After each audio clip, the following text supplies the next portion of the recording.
Everyone is going to build their self-esteem around something. And being able to identify what you build your self-esteem around is critical. Once you identify what it is that you're proud of that makes you feel good about who you are, you need to ask yourself one very simple question. Does that move me towards my goals or not? When I run after what I think I want, my days are a furnace of distress and anxiety. If I sit in my own place of patience, what I need flows to me and without any pain. In a way, we're still all looking for our identity. You know, you might know that you're British, you might know that you're Haitian, but who am I, though, you know, amongst that? Who am I beyond my social class? Fundamental illusion is because we have been told that we need to become someone in order to feel worthy. We have to discover who it is we are, that this journey is to do more, become more, achieve more, perfect more. All of it is a lie. It's part of the capitalism. When you realize that we have been living in this bubble, it's a bubble. When you realize that this dimension is predicated on fear. People who want their idea to be the right idea without regard for whether or not it moves everybody towards the stated goal, those are people who have built their self-esteem around the fragile desire to be right, to be smart, to be better, right? And it is super fragile, because as soon as you encounter somebody better, smarter, faster, stronger, instead of learning from them, being inspired by them, they're diminishing you because you're comparing yourself to them in a really ignorant way that doesn't move you towards your goal.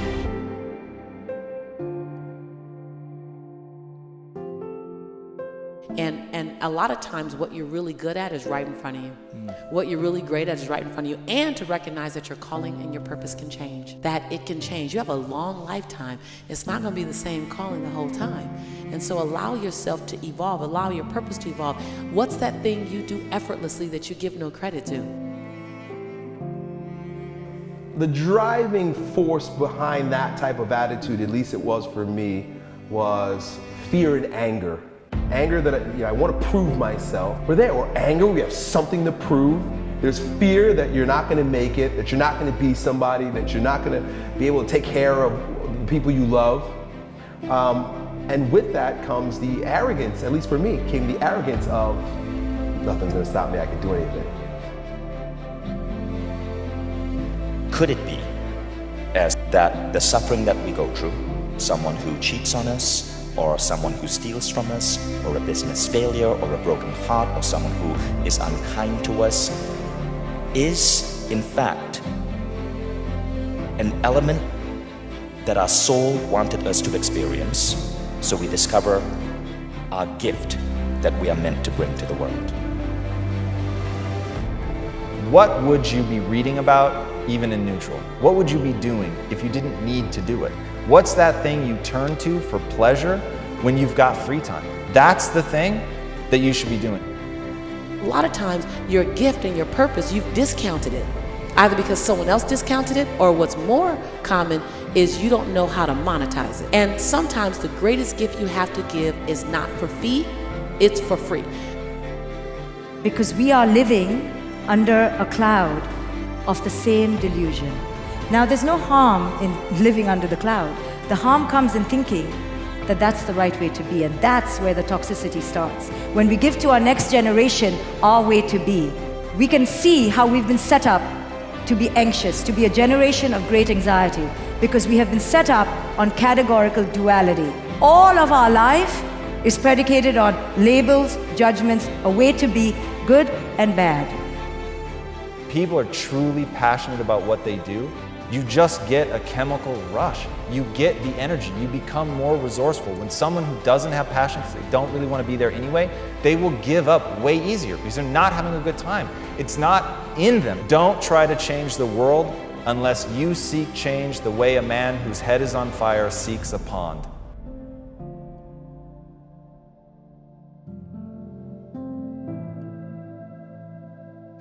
When meaning is given to suffering, it ceases to become suffering. So I want you to pay attention to this idea. Very often when we find our values, the fascinating thing that happens is the pain that we once were attached to in the past disappears.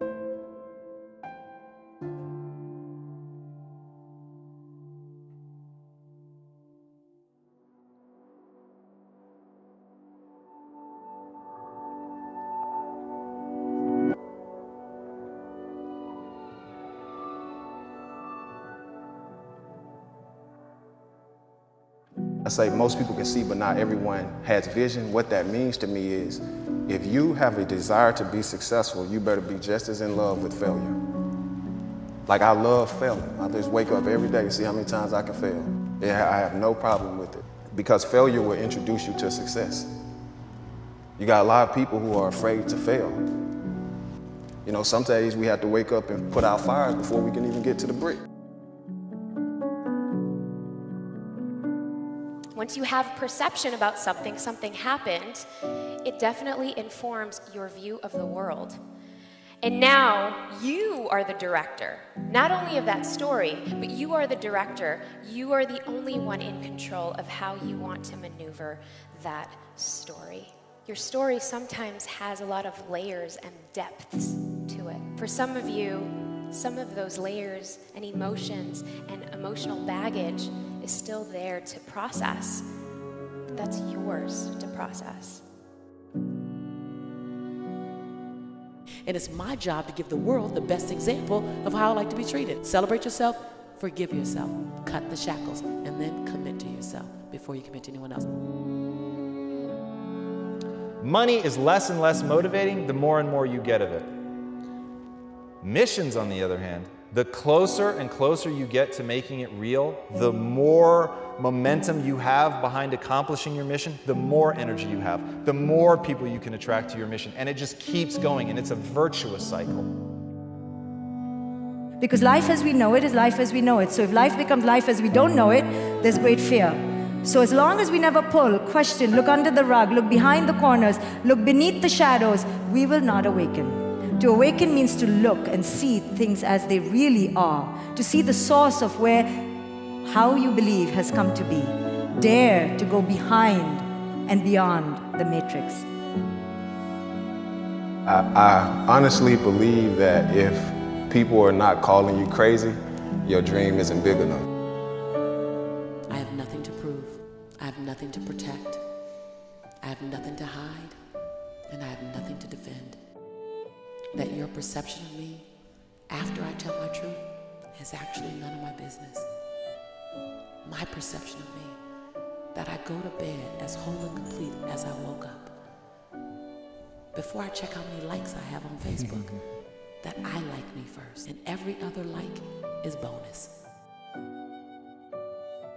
If you've got the guts to be you, somewhere deep inside that person, even if they show you nothing but hate, they respect you so much because they're afraid to be themselves. But they want to be so desperately. So if you ever wonder why, the people who attack you most aggressively are the people who see in you something that they can't have.